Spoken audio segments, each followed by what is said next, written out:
Okay, lovely. Yes, So, sir. so you've had a long conversation already, but as a Catholic, you're saying that it's within your religion or forget religion, within humanity to support Palestine. Just unpack that for me. Just briefly before that, I had a good long chat with Hashim. When I started, I was saying, look, we know there are differences between what Muslims and Catholics believe, but we're at such a critical time in history. I think, things are so bad, in other words. I think we should maybe park those and just work for common ground. And I think one of the most obvious places we find common ground is what the Jews are doing to the Palestinians. I'll be honest, because I knew a little bit of the history. On October the 8th, I said this is a genocide. This is not hostage rescue. They want to just kill them all. You're going to carpet bomb the whole of Gaza.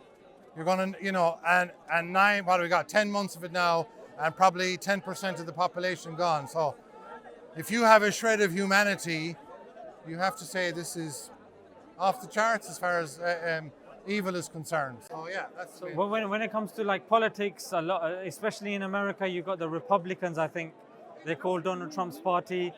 They kind of seen to ally with Israel no matter what. No matter what happens, even over here in the political parties, you've got the Labour Friends of Israel and Labour Friends of Conservatives, etc. You're right. So, what is the sentiment amongst the Christians, and Right. where's the difference? Like, tell us a bit more I'm so about happy you asked about that. I think first of all, the church was split at the time of Martin Luther.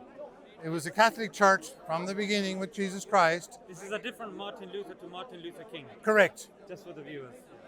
He was a German monk who could no longer tolerate the ascetic life of the monks. Could never control his passions.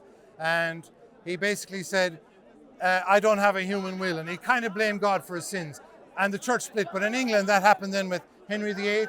He stole the land of the church, and you had Protestantism, essentially, which was really, he gave all the land of the church to the aristocracy, which was, they had a lot of land. They started borrowing money. You got the Jews involved. You get capitalism.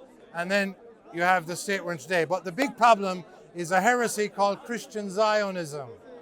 Christian Zionism. I know as a Catholic that is a heresy. There's no truth. Now, Protestants tend to do this. They will take one line from the Bible and they will construct a whole narrative about whatever the issue is. What they've done there is they take a line from Genesis which says, God will bless you and those who bless you, and God will curse those who curse you. And they say that means the state of Israel today. That's complete nonsense. The state of Israel. What's the connection between the two? How did they reach that conclusion? Well, it's called the Schofield Bible. And I think there was a Jewish influence there. And it basically said, in order for us to make Zionism work, we're going to need to get the Christians on board because there aren't many, and it really stuck. I think it was the beginning of the 20th century, just after Zionism had really taken off as an ideology. And it is so destructive. We can see the English have it. I'll be honest, there are even some Catholics who are effectively Christians. This is very good for an Irishman. I would say to people, 30 degrees is like hell for us. Although I'm a Londoner, I've been here for 37 years, So you're mentioning, this is interesting because you're right, England is primarily Protestant, Ireland is primarily Catholic, and we're seeing more allies with the Palestinian movement amongst the Irish than we are with the English. And you're saying that it is fundamentally the Catholic and the Protestant split. Absolutely. As a Catholic, we understand that when Jesus came, now again, you're going to have theological issues with this, but I was trying to say to Hashem is, let's park those, but I'll just try and give you my perspective of why the Israeli state, from any religious point of view, is not legitimate. Now, I'm not trying to say the United Nations don't have authority to mandate it. I completely disagree with Balfour. I think he was under Jewish influence. But from a theological point of view, there is no justification for the Israeli state. And the idea that mainly Eastern European and American Jews can go to the Holy Land and steal the land from the indigenous Muslims and Christians, that's an outrage. And we would never accept it. Okay, if they manage to make peace somehow, but if you're going to kill all the Palestinians, I mean, I think the state of Israel has now delegitimized itself by its behavior. If genocide doesn't delegitimize you, if sodomizing prisoners doesn't delegitimize you as an agenda, as an entity, then I don't know what is. But so the Catholic position is Jesus came into the world. The Jews were divided at the time, which, by the way, this means it's not about race or DNA. The Jewish people had a choice. Are you going to accept the Messiah or are you going to reject him? The ones that accepted him, his mother, the disciples, and all the other early Christians, they're called Christians. The Jews who rejected him are called the Jews. This is how St. John describes them, identifies them in the Gospel. And we're saying the Romans then destroyed the temple, and in 130 AD, I believe, maybe the dates are a bit wrong, Judaism as we know it today was established, basically to give a religious identity to the rejectors of Christ. But the true followers of Christ, the Christians, known as the New Israel, they could never legitimize those people going back 2,000 years later and saying, this is our land. So that's our position. I hope that's helpful. So you're saying you were born in Ireland and you've been staying here in England, Correct. Right? I've been here for 37 years. Because I was looking at the history of Ireland as well, and the concept of Northern Ireland, where England planted some Protestants there, that's right, just so they can have a foothold and correct, some influence over Ireland. And do you hope that one day, or are you optimistic that one day Ireland will all be one unity, or do you think are you kind of I mean, that's a very good pessimistic? question. I just to kind of put a bit of historical context on this, the Oliver Cromwell, who was, in a sense, he was the man who brought genocide to Ireland, we would say. Oh, really? When the Puritans took over in England, he would call himself a Christian, but we would describe him as a Judaizing Christian, which is essentially a Christian who no longer looks to the church established by Christ, the Catholic Church. Now, when you break away from the Catholic Church as a Christian, you will tend to look to the Jews for a deeper identity, and you look to the Old Testament morality, and that's what he brought to Ireland. So when we sympathize with the Palestinians, it's mainly because of our Catholic faith, but also because we know what occupation is like. There you go. We know what genocide is like. We know we suffered a famine. Yes. There was loads of food in Ireland, but the Protestants, because of their addiction to free trade, they thought, well, this is just the invisible hand of free trade working, and kind of tough luck on the Irish. I'm not saying some Protestants didn't help. They had soup kitchens and they sent maize from India, but essentially that was a famine brought about because they were no longer Christians and they were free traders. So that's why we have the sympathy. Now, sorry, the second part of your question then was... Sorry, I lost a bit of track. Yeah. Do you see Ireland becoming one? Well, look, we would say the plantations were an injustice, but they happened, and we can't, in a sense, hold the Protestants living there today and say, you got to go back to Scotland, and we're going to have a united Ireland based on a kind of an ethnic Irish group.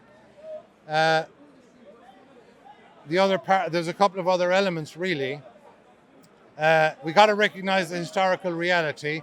I guess there's a certain kind of natural justice to having it as one island. It seems kind of crazy that a small island is divided into two. But we believe in religious freedom. I could try to persuade you to become a Catholic, but I would never force you. It's an invitation always, and God does the conversion. So, but could we become one island with Catholics in the south and Protestants in the north? Yeah, I think we could.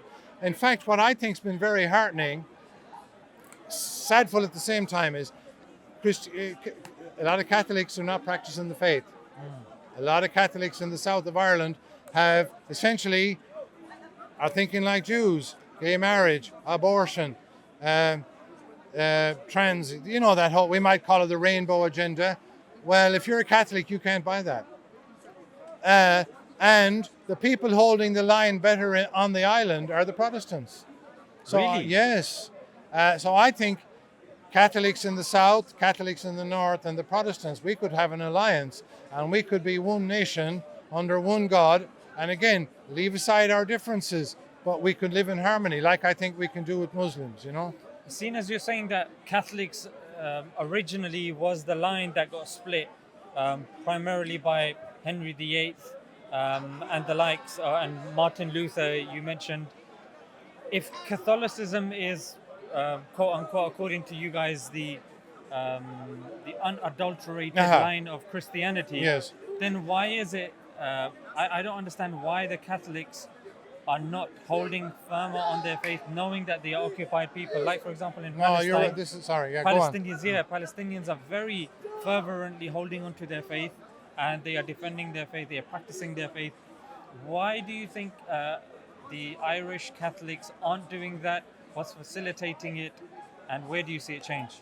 Well, are you saying Irish Catholics specifically, or Catholics in the West? Sorry. Irish Catholics. Why are Irish Catholics not stronger in defending Palestine? No, sorry. Are not strongly defending. For example, you said it's got LGBT and all this sort of stuff. Good question. Why are they not staying firm to their faith? That's a very good question.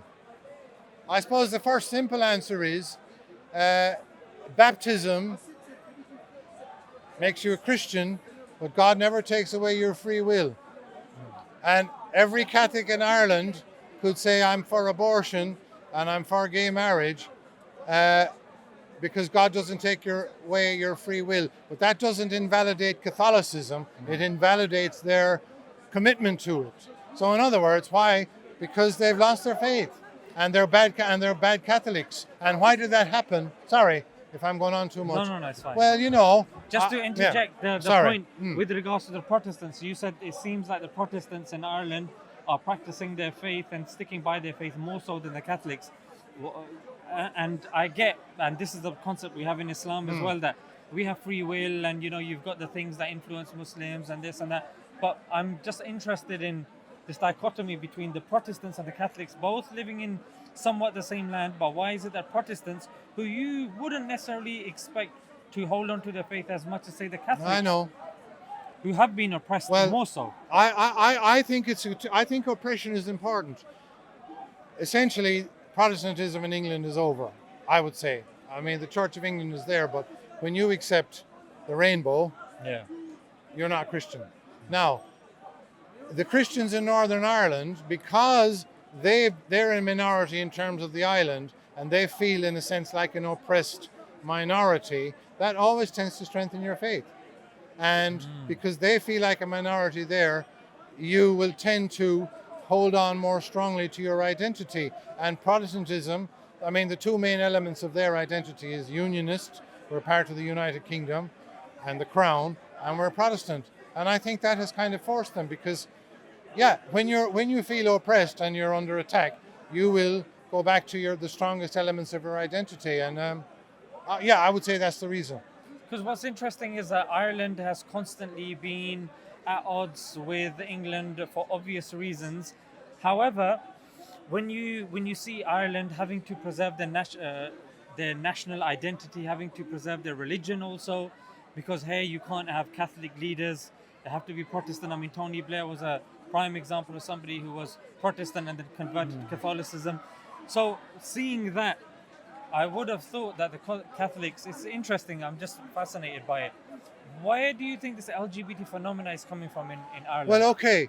And so if we take, in a sense, we can almost contrast that sort of siege mentality of the Northern Protestants and apply it to the South. I was born in 1964. I grew up as part, the sexual revolution was in full swing. My faith, I would say, effectively, as a young guy, I lost the faith because I heard Led Zeppelin and Thin Lizzy and Status Quo and, the rock and roll revolution, heavy drinking, and, the girls were in miniskirts and tight jeans, and I thought, wow, I have to be in this game. And I wasn't even a rebel. I love my parents. I knew when they said, stick with the moral order. The priest said it. I knew they were right, but I just, temptation. Yeah. We're all fallen. Yes. Now, that was part of it. Then we had what you call the Celtic Tiger. We had this massive debt-fueled boom, property boom. People were going in to borrow money to buy a house, and the bank manager said, you know, I think you need a holiday in Spain and a new 4x4. I think we became materialistic. So we had, in a sense, the sexual revolution, mammon, the money. We got very materialistic. And then the third element, we're well educated, we're English speaking. Google, Facebook, you can, you know, I'm not, but all the big global techie giants, run by Jews mainly, they came into Ireland, and sorry, but that that whole hegemony, globalist hegemony, is not amenable to Catholic faith. So the media and the big techs, basically, they set about finishing the job, and I think they succeeded. But you'll never kill the faith. Just like, you know, I'm just saying as an example, 99% of Muslims, I'm just saying as an example, you know, 99% of Muslims in England could become materialistic, but a true Muslim is not going to be fooled. And that only invalidates them, not Islam, even though we have disagreements about, we've said that. So I hope that's helpful, you know. No. It was a very helpful conversation and very fascinating. And obviously we have a lot of love for the Irish people. That's why it's important to kind of understand. And even with the Christians, we're told this is important. that the Christians are the closest to you. And even when it comes to the Christian faith, and certain figures that are respected in Christianity are also respected in Islam. For example, you probably heard last week when it came to the French Olympics opening ceremony, the Muslims were the first, one of the first that came up. Thank you. And we're like, how comes you guys are taking this sort of stuff? And we were the first. I uploaded it on my channel as well. It's somewhat, you know, it's got a good following. So you know, we are amongst the first to stand up and defend the honor of and Jesus, that's great. peace be upon him. Yeah. That's why we can have an alliance. We can work together. Yeah. Now, I think the Olympics. By the way, just before I mention the Olympics, because it's so important, it's such a marker of what's happening. You're saying the Irish don't lose faith in the English Christians or even good Americans. Christian Zionism is very deeply rooted, but again, it does not represent all Christians. There are plenty of good Christians in England who are completely horrified by the genocide and by, but Israeli soldiers sodomizing the prisoners, and then the Israeli public are saying, free our men. These are, I mean, this is off the charts. If you ever want to say, where is Sodom and Gomorrah, it's been reestablished in Israel. Their own news handles, Times of Israel, you'll see, I can show you screenshots where they say Israel is the gayest, but Tel Aviv is the gayest city on earth. That's right. Now, which brings us to the Olympic opening ceremony. It's a parody of the Last Supper. I think there's another painting it was, but I'll get to the point. First of all, I thought it was a sporting competition. You know, who's the fastest? Who's the strongest? Who can swim the best? Yes. I think we know there's something else going on. It is cultural warfare. Yes. And it's basically saying, if you want to be an Olympian, forget about Jesus Christ and his sacrifice. You know, his sacrifice for the sins of the world, as we see it. It's about the lesbians and the trannies and whatever, making a mockery of that. Now, here's an interesting fact. By the way, when I talk about the Jews, this is so important. It does not. It's a real category, but it does not include every Jew. Yeah. There's a difference in reality between the Jews as a political entity working a genocide in Gaza and working on the Olympic ceremony. Doesn't include all Jews. I'm sure there are a lot of traditional Jews who are horrified by both. You mean Zionists? You mean Zionists and... No, I mean the Jews when they work together as a political entity. Right. Biblically, the Jews killed Christ. Was it every Jew? No. Right. Which is why it's not ethnic. Our Lady, the Mother of God, the Mother of Jesus, didn't say crucify him. So it's nothing to do with DNA. But the Jews that called for crucifixion, that's the patrimony, the religious patrimony of the Jews who are, what are they doing? They're working against Christianity, specifically the Catholic Church, because we believe in the Eucharist. Now, here's an interesting thing. The director, did you see the fat lady in the middle? Yeah. She has come out and said, my name is Barbara Bush, probably not her real name. I'm a fat Jewish Queer, lesbian. lesbian, yeah. That's a clue. The director, I think his name is Dominic Joly or Daniel Joly. Yeah. He's a Jewish homosexual. I think that's significant. And that's why I think we could, bear with me. That's why I think you don't have to be a saint to recognize there's some serious moral subversion going on there. And thank you as Muslims for speaking out against it. No, it's I know our the Pope pleasure. came out yesterday. The church is a little weak, I'll be honest. So don't judge the church by, we're all sinners. And, you know, we're all subject to the same cultural influences. Yeah. I don't think we're playing a strong game. But that doesn't invalidate Catholicism any more than bad Muslims invalidate Islam. But I think we're together in this. And thank Hopefully God for that. Hopefully we can stay together and keep the alliance going.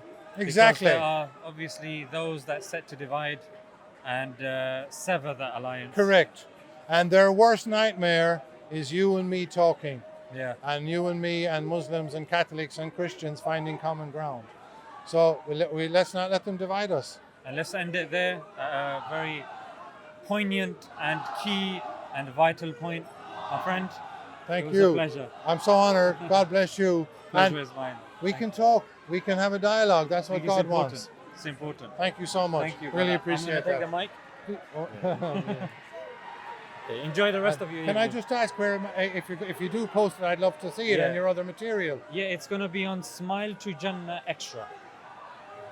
Can I get a little picture of that or a card or something? Yeah, you can. You can take a I just want picture. to make sure I find it. You know, and maybe we can have a picture together. Of course.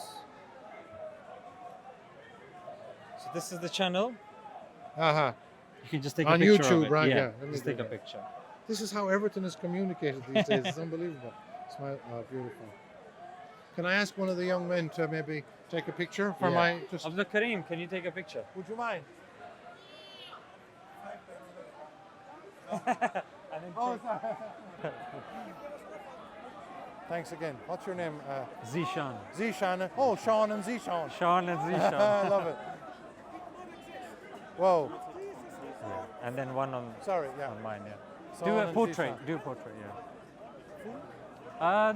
Whatever looks good. Sean and Zishan. I love it.